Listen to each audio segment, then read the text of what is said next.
room floor. What's on the cutting room floor today, Mrs. Muntz? What do you make of this? A couple staged a fake proposal to get free drinks at a restaurant. They staged this and then they put it on X. And a lot of people have said, oh, you're stealing. Hope you're proud of what you're doing. Sad commentary on a lot of levels that people have liked it. I consider that theft. Other people have said go for it. And the fact they got married anyway, they weren't a fake couple, if that makes any difference. Some have said it's ruined it for all of us who are having genuine gestures in restaurants. Yeah. Did they set out to deceive everyone? They did. No, they did. They They wanted to get some free drinks. They're on holidays in Hawaii. Yeah. The husband gets down on one knee in front of a full restaurant of people. Yeah. The happy couple embrace and kiss to cheers from other diners. And free drinks ensue for them, et cetera, et cetera. Yeah. When I was travelling with Beyond 2000, we'd be away for 8 weeks and we'd have what was called a per diem, which, a certain amount of money to spend per day. That's what it stands for, Latin. It stands for Latin. No, it's Latin. It's for a certain amount of money. That's right. Each day. Well, not everyone speaks Latin as fluently as I do, quo vadis and status quo, et cetera. And so, and sometimes it'd go in your favour. If you were staying in a little African town, you'd save some money. If you're in an expensive city like Gothenburg, then it was expensive. So you scammed where you could. Yep. And occasionally what we'd do at the end of a trip, if we had some money left over, we'd go to a nice restaurant. And there have been times, I have to say, where we didn't do it to scam free cake or anything, but you often got free cake. We did it to embarrass usually the sound recorders by telling the maitre d' that it was their birthday. Yeah. And a mariachi band would come out or a person with a guitar or a cake with a candle in it and the restaurant would all sing happy birthday and it would embarrass the hell out of the sound recorders. And they'd have to go along with it. Yeah, that's right. But they'd have to go along with it. But what it meant was that the rest of us got free cake and we got to see someone being embarrassed. So it's a double win. So I think that's okay. That's for joke purposes. And this couple as well, I think in a way they're going for joke purposes. I don't think it's too bad. It's not too deceptive. How did they get found out that they weren't getting married? Because they said, hey, look what we did to get free drinks. Right, okay, so that's how they found out. People are like, great spies. Hey, look what I did. The thing, if I've learned anything from the internet, if you do something, whether it be picking up a small marsupial or doing that, best keep it to yourself. Isn't it funny that the picking up of the small marsupial united our country in a way that we haven't had for years and years and years. Yeah, exactly. Even tariffs against, even the tariffs that Donald Trump has imposed, Canada united, Greenland united, Mexico united, Peter Dutton went Anthony Albanese. So that still has divided us. Yeah. Like you pick up a wombat, you pick up a baby wombat and take it away from its mother, we're all on the same side. It's a good thing. I remember a few years ago I was at a surprise birthday party for someone that we used to work with, Des, and I showed up at this party. I was like one of the first people there, and it was at this collegiate club in the city. And it was just me and Des, and that was it. You said it was a surprise party. It was a surprise party. He got there early. That's right. It was a surprise party. So he didn't know it was going to be a surprise He got there early. And then wrecked it. But everyone was going to show up. Right. And he goes, what are you doing here? And I said, what are you doing here? Anyway, there was this guy. Clever. What are you doing here? Clever, Brendan. There was this guy called Sven there as well, but he had nothing to do. He was just in the bar. But did he know him? No, he didn't. And I said, and then the ruse was up that the surprise party, the 40th birthday, this was actually all these people were coming because this is after about 45 minutes, no one else had showed. Oh, no. So it's me, Des, and Sven watching The Wizard of Oz on TV in the collegiate club. So you didn't say, hey, other people were supposed to come but don't like you? His sister showed up and said there were more people that were And did more people arrive? Well, here's the thing. Oh, no. So it took more hours for people to come along to this thing. And then I said, well, at least you got me and Sven and your sister. Don't feel too bad. Oh, yeah. And we've got the Wizard of Oz. And then as time rolled on, people did start to filter in. And by this stage, Sven had ingratiated himself into the party. So I started, they'd say, how do you fit into this, Sven? And I'd say, he saved Des's life in an ice fishing accident. Right. From It's a Wonderful Life, when the kid Harry Bailey falls into the ice. It was like that. And they go, oh, right. Anyway, I just started that story there. Then more and more people come. And then there's like about 100 people there. So it turned out to be okay. But the story had gone and spread like wildfire that Sven had indeed saved Dez's Did people life. buy him drinks? Well, I was standing there, and Wendy Harmer's standing next to Sven. So I hear that you saved Des in an ice fishing accident. And he went, what? The ruse was up.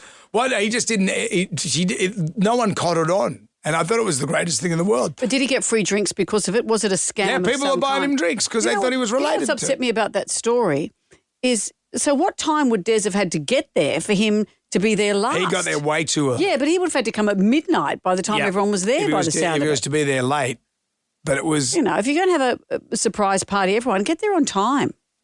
A, birthday person, don't get there anywhere early. Yeah. B, if you're a guest, get there on time. That's the whole point. Surprise birthday parties are tough. Remember though. that time you thought you were having I one? thought I was getting one for my 26th birthday.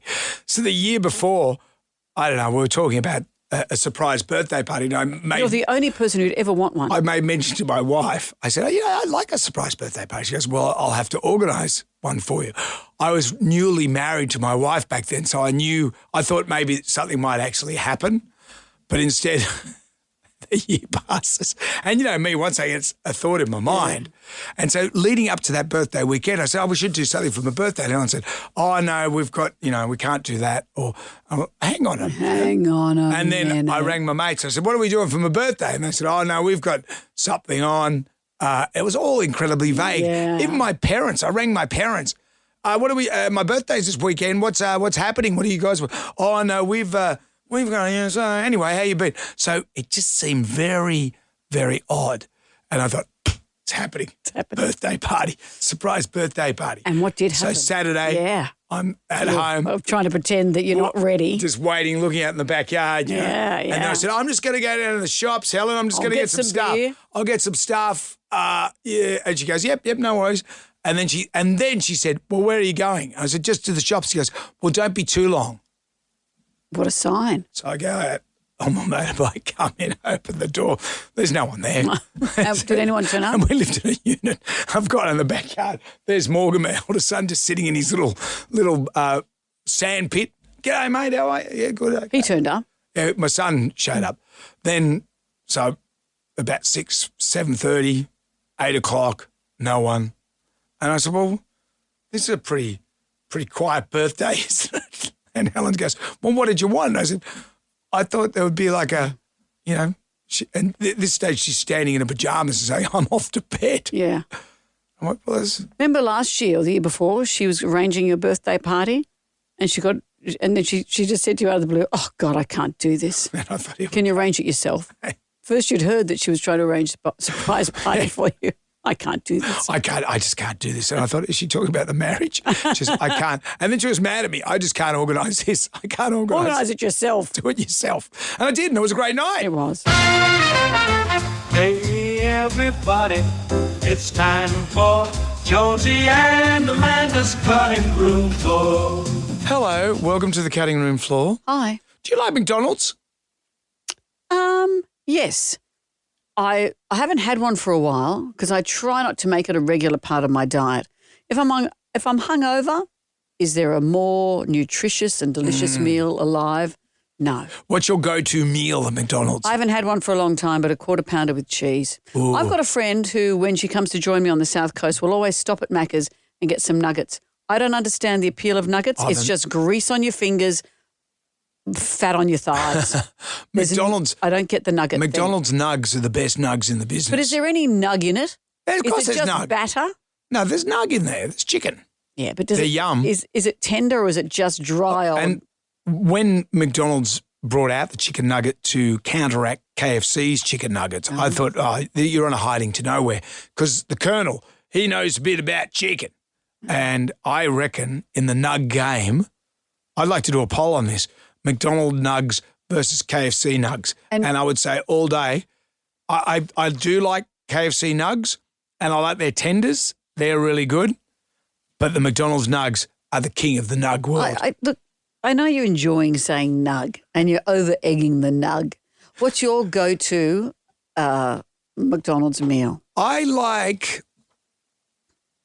just the plain cheeseburger. I'll eat 2 of those plain cheeseburgers. No chips, nothing else. And what are the circumstances? I usually hungover Or So I say every Sunday. yeah, but I haven't had McDonald's. I can't remember the last time I had McDonald's. Yeah. But 2 plain cheeseburgers, yum. You also, was it you telling me you'd had a cab driver that once convinced you that the best dessert in the universe The cab driver special was one of those hot apple pies Yep. dipped in a flurry? in a soft serve cone. Oh, soft serve. Now, you cone. just get the soft serve cone and you get the apple pie. It's the cab driver special. You can eat it while you're driving your cab. What do you hold? What do you hold? That's what I said to him. I said, Because you "Look," still need 2 hands. Yeah, I said, you've got to hold the cone and you've Because got to. the cone isn't as big as the No. apple pie. I pointed this out to him, but we were pulled over to the side of the road having a cab driver special. Right, so together. he needed 2 hands. Yeah, because we were on the way home talking about it. I said, well, let's pull into this McDonald's and get one. Does the ice cream soften the heat? Oh, yeah. Because the Yep. the And- apple pie is hot on And the surface what you do of is the sun. you dip the apple pie Into the ice and you cream. eat it, and then You eat it. How and then you fascinating! get down to the bottomy part, And there's a bit and of then you got apple yummy in there. cone. Yeah. It's so yum. And it's not just but- how when you have an ice cream in a cone and the half of the bottom cone is just empty. No. Don't waste my But time. you can't F around with it. You got to be quick because then you just get a slop fest, and you don't want that. No. Not in your cab at any No. rate. The reason I'm talking about McDonald's, did you know if you went to McDonald's in Iceland, you wouldn't get any of that because there is no McDonald's in Iceland. Never has been. 2009, they left. There was McDonald's, but they left. Horsdata Smaharson bought a final burger and fries to test the claim that they never decompose. So bought the last burger He bought the in last town. burger and fries in Iceland. After 3 years with no visible decay, he donated them to the National Museum of Iceland, but they later returned it. So how much? So 2009. Yep. So 3 years later, there was no visible decay. That's it. He gave it to a museum, and then they gave Yep. it back to him. And where is it now? Now the meal sits on display at Snortra House, a hostel in southern Iceland, where it's live streamed for curious So viewers. 2009, it's still there. So There it that's- is. I've got. You can see it now. I'm How live many streaming years it now. is that? So 15 years later, look at it. Well, the burger looks a little whitish. Yeah. But the chips look, the packaging has faded, but the food hasn't. Yep. Rather than that being a good sign, I think that's a sign of a lot of preservatives. Yeah, it's a little scary that the packaging has weathered, but the food has not. Yes. I'd like to test that with a few nugs, but they don't last long humidor. Is it in a sealed, temperature-controlled Nope. area? Like Just out in the open. what's the cigartorium called? A humidor. Humidor for Macca's. Yeah. I know it's just out there in the wild. Just hanging out there. It's behind glass. Well, it's behind glass. It's like he's put it in a display case. But Iceland as well is quite cold, Yes. so that would be okay. I think you think you can get a warm summer. Yeah, but it's not going to be like the Nullarbor. No, imagine. It would not survive in the Nullarbor. I wonder if anyone gets.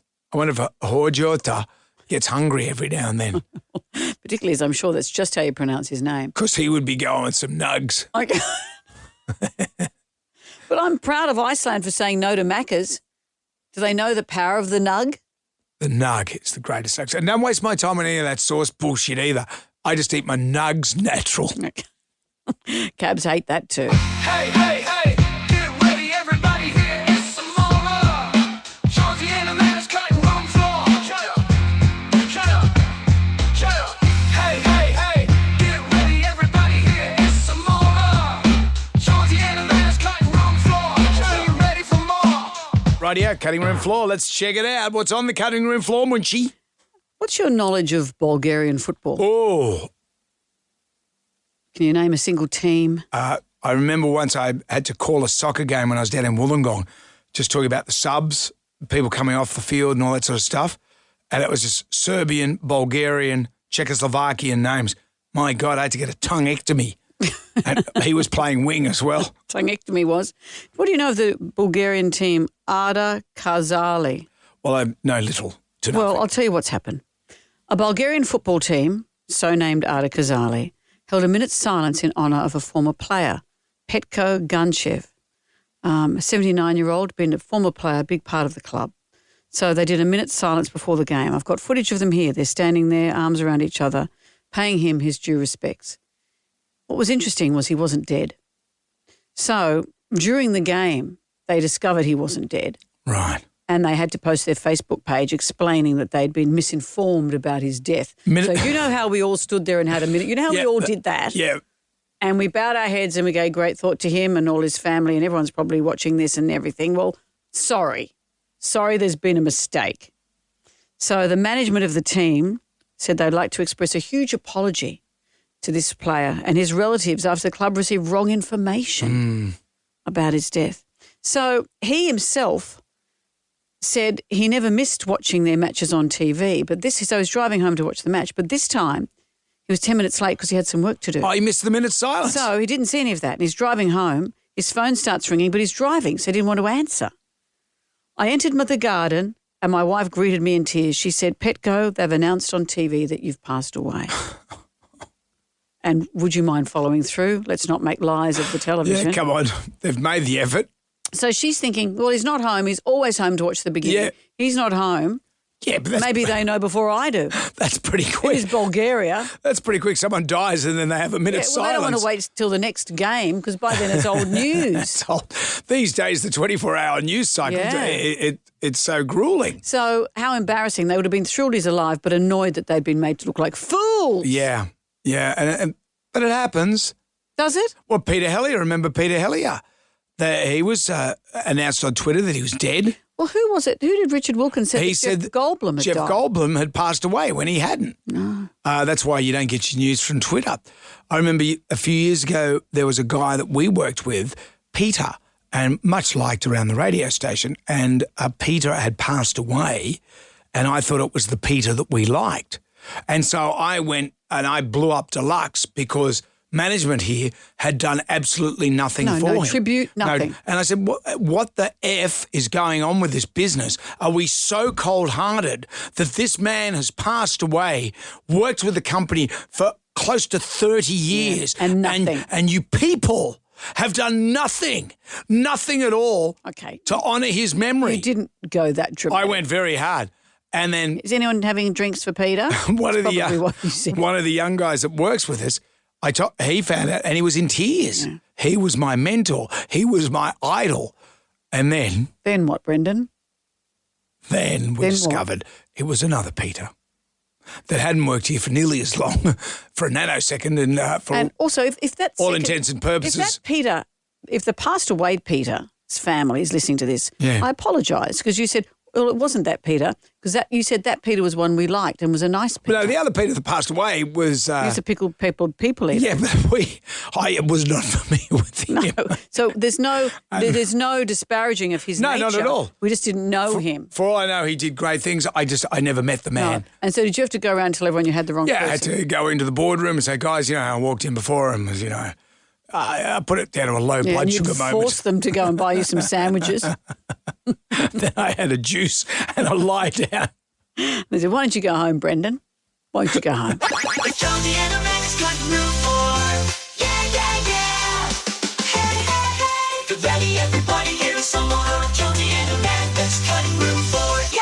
Well, the cutting room floor, what's on it? Well, let's talk about White Lotus. I'm so want to watch series 3. But interestingly, when series 1 and 2 came out, you and I and everyone we worked with was saying tonight is White Lotus night. And we'd all compare notes the next morning. If you didn't get to see it, you were annoyed because the conversation would all be about that. Yep, everyone around the water cooler was talking about it, but Married at First Sight's hogging the water cooler at the moment. Well, I'm not getting the same fervour about this White Lotus season. So this is season 3. I've watched 1, 2, 3, 4, and 5 of the episodes. There's 6, 7, 8 to go. And it's got Schwarzenegger's kid in it. Yeah, Patrick Schwarzenegger. What's he like? He's a very good actor. The character's awful. They're all, see, this is the thing. You don't like anyone, really. That's Right. the whole point. And it's very uncomfortable to watch. White Lotus is always uncomfortable to watch. But I would say this series is a bit slow to get going. We haven't learnt much Yep. at episode 5 that wasn't set in place at episode 1. And I know that there's lots of people who are looking for all the clues and saying that there's sort of the monkey theme of the see no evil, hear no evil, Yep. speak no evil, and that turns up in. And I'm saying, but clues to what? What are the actual major storylines being played out here? Yep. I'm not really sure. A lot of these series do this, though. I hope it doesn't go along the ways of Yellowstone. Yellowstone, all of a sudden, they're constantly at country music festivals listening to country music songs. So it's full of filler. Yeah, a lot of filler. Well, these ones are crafted by Mike White. They're all crafted by him. So there shouldn't be no filler because they're individually made to be purposeful and intentional. And maybe the intention is so hidden I can't see it yet. But there was a scene the other night, and it's interesting how it's being played. Jason Isaacs, who's an English actor, he plays Timothy Ratliff, and Parker Posey is his wife, and he's the father of Patrick Schwarzenegger and 2 other kids. Okay. And he is a very rich kind of country club going guy, American family. And while he's there, his whole world starts to fall apart because a dodgy business deal he's done is about to bite him on the bum. The FBI is involved. There may be prison time, and it's all falling apart. And he's watching his family, and he's thinking, what am I going to do? He's having a breakdown over all of this. And as part of that, he can't sleep. So his wife is always taking these sleeping tablets. She said, take one, help you get over your jet lag. He takes one and he zonks out, and he thinks, this is what I need to do. I just need to zonk out. So he steals his wife tablets, so he's constantly off his face. And there's a scene where he is talking to his family. He's in a bathroom, his bathrobe, he's disheveled. He's sitting around talking to them in their villa, and he opens his legs and you see a full shot of his genitals. Right. And it's a surprising scene. The family go, oh, put it away, Dad. It's not a serious moment. No.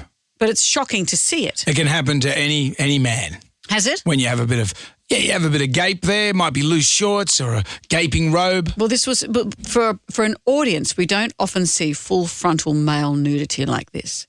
And there it was in all its glory. Mm-hmm. And what I'm finding interesting, though, is how Jason Isaacs, the actor, is kind of handling the publicity around this, because all the different actors are all doing different bits of publicity for White Lotus season 3.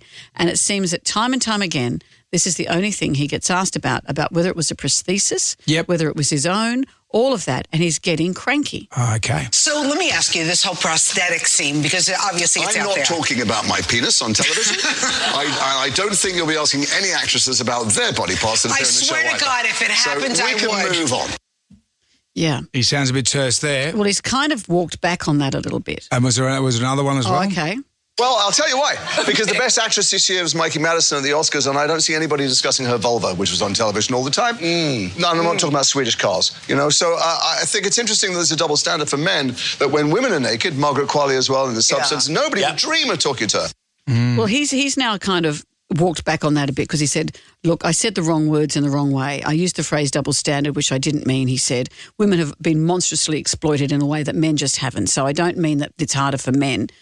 He said that male nudity in the series had been put there really in this series to redress the unfair balance of nudity on screen, because you see female nudity all the time in these shows. Yeah. And he said, but they never get asked about it. He said, women have been exploited forever in cinema and made to be gratuitously naked and asked totally inappropriate questions. But he did say he finds questions about his character's penis embarrassing and inappropriate, saying it's a bit weird and slightly obsessive, that's all I'm being asked about. Dude, this is the difference between English and Australians. Remember we had Murray Bartlett on the show. He played Armand in the first one. But he didn't show his area. Yeah, well, he did a shit in a bag. Yeah, and then went in a suitcase. A suitcase, and then he licked some guy's bum. Yeah. And we talked about that with him, and he leant into it. Yeah. The bum. he loved followed it. directions. You got to go with it, bro. You got acting, you just got to go. Don't be precious. Let someone ask you about your penis. You just got to lean into it. But he probably doesn't want to go into it, because I read an article that someone said it was a prosthetic, and he doesn't want that story out there either, because you want to say, look, I'm an actor, this is what happens. He doesn't want to say, oh, it wasn't really me. Well, you just say, I'm a grower, not a shower. And that could happen. What does that mean? Well, meaning sometimes... Okay, what happens with the male? I understand the difference between grow and show. Yeah, but in terms of that. But what happens? But he doesn't want to say yes, it was mine if it's not, because that story will come out, and he doesn't want everyone to think it was fake, because then that takes away from him being an actor. The thing is, the stories come out anyway. If I was him, I would just say, yeah, it is what it is. What answers that? Well, it is what it is. What does that mean? Well, you just say, hey, look at that thing. I tell you though, if I sit down like that, it looks like I'm sitting on a space hopper. We didn't have big nuts. Yeah. No one boasts about that. No one does. No. No one does. And as you get older, they just get bigger. No. Like an old ram. Maybe you actually shouldn't be asked about this stuff. Hey, everybody, here is some more of Jonesy and Amanda's cutting room floor. Hey, everybody, here is some more of Jonesy and Amanda's cutting room floor. What's on the cutting room floor today? Do you remember a couple of weeks ago we talked about a thing in Japan where particularly women of a certain age, older women, were choosing to go to prison because they had nowhere to live. Life is expensive and life is lonely. So these women, there's a rule where if you offend twice, I think it is, you go to prison. So these women were stealing small bits and pieces so that they'd be sent to prison. And there was a whole community of these women in prison, and that's where they liked to be. It's kind of sad, but it's all about community. And if that's where you have to go to find your community. But if you're an elderly person in a terrible retirement home or something like that and you can't afford it, it's better that you're in prison. Because if something happens to you medically or whatever, the government has to look after you. Well, in Japan, I don't know if they have the culture of going to retirement homes. And if your family don't look after you, where do you go? So there's another prison story that I found interesting. This is in South Korea. They've turned a prison into a retreat. It's called a prison for relaxation. It invites guests to pay for a period of voluntary isolation that serves as a mental reset. Oh. Inspired by his own experience of relentless work, this lawyer developed this concept as a disciplined escape from digital distractions. We're at a point in our lives where people are spending so long being distracted by their digital items, whether it's a television, a phone, or a computer. So he's launched this in Seoul, and visitors have engaged in 2-day sessions that involve spending up to 20 hours a day in a quiet cell. Wow. I've noticed in White Lotus, the latest season of White Lotus, and we spoke about White Lotus on our podcast yesterday, that this resort encourages you to put your phones away. They are a non-phone resort in this TV show. Whether that's in real life, I don't know. Would you choose to do that? Yeah, I would.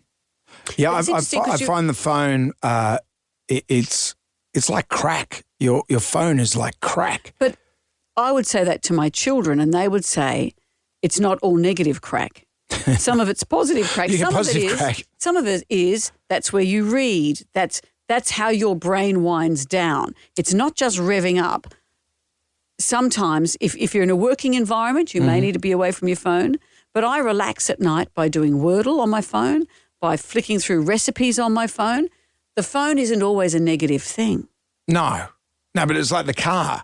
The car's not a negative thing, but it does kill a lot of people. But would you go on a relaxation weekend and refuse to drive? Well, you might go on a relaxation weekend and there's no cars on the island, perhaps, unless you're on Fantasy Island and Mr. Rourke and Tattoo come along in one of those little golf buggy things. How cool are they? Were there no cars on that island? Don't you get to live out your fantasy? What if your fantasy is that everyone has a car? Hey, Mr. Rourke, can you rustle up some cars? I'm here for a car I never fantasy. actually watched that show. Is the premise that you live out the fantasy you want, but it ends up that isn't the fantasy you want? Exactly. So you want a life of a race car driver, for example, on Fantasy Island, and they break their policy and have a race car for you, and you live the life, and then all of a sudden you get caught up in a fiery crash, or it won't happen to you. Maybe your girlfriend gets killed in a fiery crash, and then that's where you learn. And you go back to your old life and you're happy. Right. So Fantasy Island is all about selfish people who want things that they shouldn't have. Yeah, it's a bit of comeuppance. And also, do you think he put that suit in Nappy Sam? It was always white. The island had a very good laundry. Great. Maybe, and if you went along there and your fantasy was to be in a very nice place with a nice laundry. What happens then? Mr. You Rourke get covered would say, in mud. He'd give you a pair of undies. Get the skitties out of this.